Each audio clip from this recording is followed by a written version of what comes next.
SB के तहत यदि आपको सरकारी अध्यापक और अध्यापिका बनना है तो आपके लिए 16,000 से भी ज़्यादा पद इंतज़ार कर रहे हैं।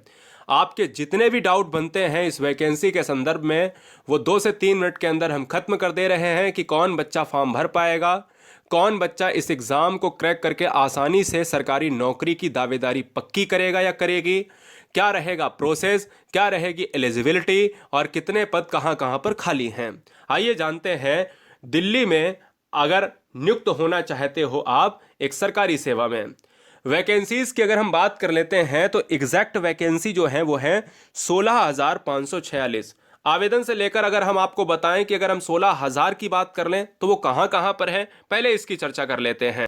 देखिए, अगर हम दिल्ली की बात कर लेते हैं, DSSB की बात कर लेते हैं तो 16,546 पद, हमने 16,000 आपको दिखाए। अगर हम पूरे डिटेल में नोटिफिकेशन की तरफ हम बढ़ रहे हैं तो आपने ये देख लिया होगा, लेकिन कौन फॉर्म भर पाएगा ये सबसे बड़ा मुद्दा है। तो उससे पहले जान लीजिएगा कि जो प्राइमरी लेवल की अगर मैं बात कर लेता हूं तो यहां पर पद आपको दिख रहे हैं।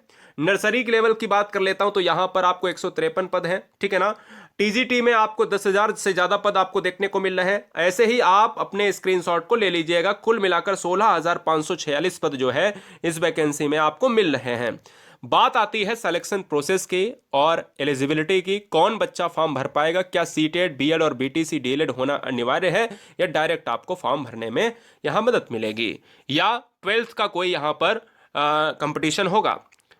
देखिए दोस्तों, अगर हम रिक्वायरमेंट प्रोसेस की बात कर लेते हैं तो यहां पर सबसे पहले रिटन एग्जाम होगा, स्किल टेस्ट होगा, यदि आपके लिए पोस्ट के लिए एलिजिबल हैं तो स्किल टेस्ट होगा। इसके साथ ही साथ इस वैकेंसी के लिए डॉक्यूमेंट वेरिफिकेशन होगा और मेडिकल एग्जामिनेशन की बात होगी। DSSB की अगर मैं बात कर लेता हूं तो यहां पर क्या है, यहां थोड़ा सा कट रहा है, कोई बात नहीं, समझने की कोशिश करें। पीआरटी की मैं बात कर लेता हूं तो क्लास 12th में आपके 50% होना अनिवार्य है। इसके साथ ही साथ आपका डिप्लोमा में अगर आप डीएलएड किए हो, बीएड किए हो, बीएलएड किए हो या फिर डीएड किए हो, इन तमाम कोर्सेज के साथ आप DSSB के लिए दावेदारी पक्की कर सकते हैं। इसके साथ ही साथ अगर हम बात कर लेते हैं पीआरटी के लिए, जो बच्चा प्राइमरी लेवल का इस भर्ती में शामिल होकर अपने फॉर्म को फिल करेगा या करेगी, उसके लिए सीटेट फर्स्ट पेपर का पास होना बहुत जरूरी है।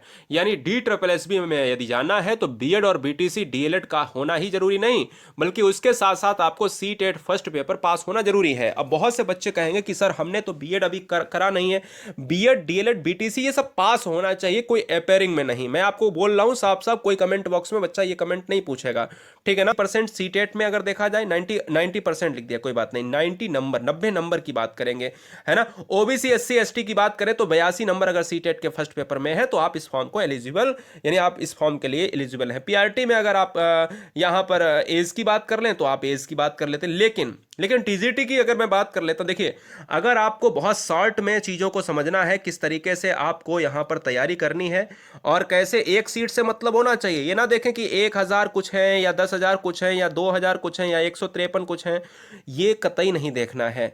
आपको देखना है एक सीट, आप अपनी दावेदारी पक्की करो ना, आप खुद क्या हैं ये आपके ऊपर होना चाहिए, अपने आप पे भरोसा करिए। सब्सक्राइब कर लें यदि आपको चाहिए वो कंटेंट जो हम 5 से 6 वीडियो मैराथन में आपको दे पाए, ठीक है ना। ग्रेजुएशन आपका 45% के साथ टीजीटी में होना चाहिए, सीटेट में आपका पेपर 2 होना चाहिए यदि आप टीजीटी के लिए भरते हैं, 10,000 से ज्यादा जो पोस्ट हैं आपकी, ठीक है ना।